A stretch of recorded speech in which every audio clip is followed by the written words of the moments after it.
ఇంట్లో కూరగాయలు లేనప్పుడు లేదా ఏదైనా ఈజీగా ఫాస్ట్‌గా అయిపోవాలి అనుకుంటే ఈ రెసిపీని ఒక్కసారి ట్రై చేసి చూడండి. ఈజీగా అయిపోవడమే కాదండి, ఇలా చేసి పెడితే ప్లేట్ మొత్తం ఖాళీ చేయడం పక్కా. మరి లేట్ చేయకుండా రెసిపీని స్టార్ట్ చేసేద్దాము. ముందుగా ఒక పావు కేజీ వరకు బియ్యాన్ని తీసుకొని 1కి 2 సార్లు శుభ్రంగా కడిగి ఈ విధంగా పొడి పొడిలాడుతూ ఉడికించుకోవాలి. కొలతగా అయితే 1 కప్పు బియ్యానికి 1.5 కప్పు వాటర్ వేసుకొని ఇలా పొడి పొడిలాడుతూ ఉడికించి పక్కన పెట్టుకోవాలి. ఇప్పుడు స్టవ్ ఆన్ చేసి ప్యాన్ పెట్టుకొని 3 స్పూన్ల వరకు ఆయిల్ వేసుకోవాలి. నూనె వేడెక్కిన తర్వాత 3 స్పూన్ల వరకు పల్లీలను వేసి లో టు మీడియం ఫ్లేమ్లో ఫ్రై చేసుకోవాలి. పల్లీలు ఒక 70% ఫ్రై చేసుకుంటే సరిపోతుందండి. ఇలా 70% వరకు ఫ్రై చేసుకున్న తర్వాత అర స్పూన్ వరకు ఆవాలను వేసుకోవాలి. ఆవాలు చిటపటమన్న తర్వాత పావు స్పూన్ వరకు జీలకర్ర వేసుకోవాలి. ఫ్లేమ్ని లో ఫ్లేమ్లోకి సెట్ చేసుకొని 2 రెబ్బల వరకు కరివేపాకు వేసుకొని మన తాలింపు అనేది పచ్చివాసన పోయేంత వరకు ఫ్రై చేసుకోవాలి. ఆవాలు అన్నీ కూడా పచ్చివాసన పోయేంత వరకు ఫ్రై చేసుకున్న తర్వాత 2 పెద్ద ఉల్లిపాయలని చూడండి ఈ విధంగా చిన్న చిన్న ముక్కలుగా కట్ చేసి వేసుకోవాలి. ఉల్లిపాయలను వేసుకున్న తర్వాత ఉల్లిపాయలకు సరిపడినంత ఉప్పు, పావు స్పూన్ వరకు పసుపును వేసుకొని మిక్స్ చేసుకోవాలి. ఫ్లేమ్ని లో టు మీడియం ఫ్లేమ్లోకి సెట్ చేసుకొని మధ్య మధ్యలో కలుపుకుంటూ ఉల్లిపాయని మంచి గోల్డెన్ బ్రౌన్ కలర్ వచ్చేంత వరకు ఫ్రై చేసుకోవాలి.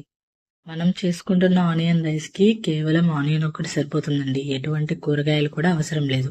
చూడండి ఈ విధంగా ఆనియన్ని మంచి గోల్డెన్ బ్రౌన్ కలర్ వచ్చేంత వరకు ఫ్రై చేసుకోవాలి. నాకైతే సుమారు 5 నుండి 7 నిమిషాలు పట్టిందండి ఈ ఆనియన్ని ఫ్రై చేసుకోవడానికి.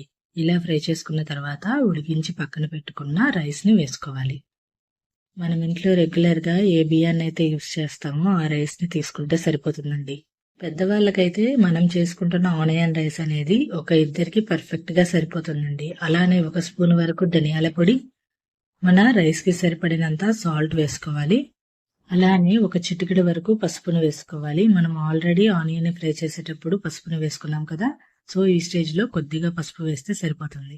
అలానే 1 స్పూన్ వరకు కారం, 2 స్పూన్ల వరకు సాంబార్ పొడిని వేసుకోవాలి. ఈ సాంబార్ పొడి కంపల్సరీ అండి. ఇలా వేస్తేనే మన ఆనియన్ రైస్కి టేస్ట్ అనేది ఇంకా బాగా వస్తుంది. ఇలా అన్నీ వేసుకున్న తర్వాత సాంబార్ పొడి, కారం, ఉప్పు అన్నీ కూడా రైస్కి పట్టేలాగా మిక్స్ చేసుకోవాలి. మనం వేసుకున్న ఆనియన్, మసాలాలు అన్నీ కూడా ప్రతి మెతుకుకి కలిసేలాగా మిక్స్ చేసుకోవాలి. చూడండి ఈ విధంగా అంతా కలిసిపోయేలాగా మిక్స్ చేసుకోవాలి. ఇలా అంతా ఒకసారి మిక్స్ చేసుకున్న తర్వాత దీని మీద మూత పెట్టి లో ఫ్లేమ్లో మసాలా అంతా రైస్కి పట్టేలాగా 1-2 నిమిషాల వరకు మగ్గిస్తే సరిపోతుందండి.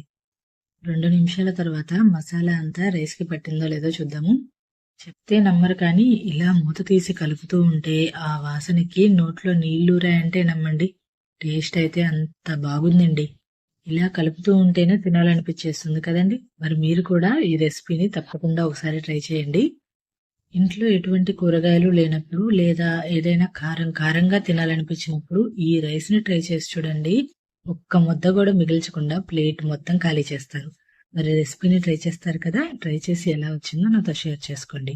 అలానే ఈ రెసిపీ నచ్చితే నా ఛానల్ని లైక్ చేయండి, షేర్ చేయండి, సబ్స్క్రైబ్ చేయండి. పక్కనే ఉన్న బెల్ సింబల్ని క్లిక్ చేస్తే నా నెక్స్ట్ రెసిపీస్ యొక్క నోటిఫికేషన్స్ మీకు తెలుస్తాయి. అలానే రెసిపీ నచ్చితే మీ ఫ్రెండ్స్ అండ్ రిలేటివ్స్కి షేర్ చేయండి.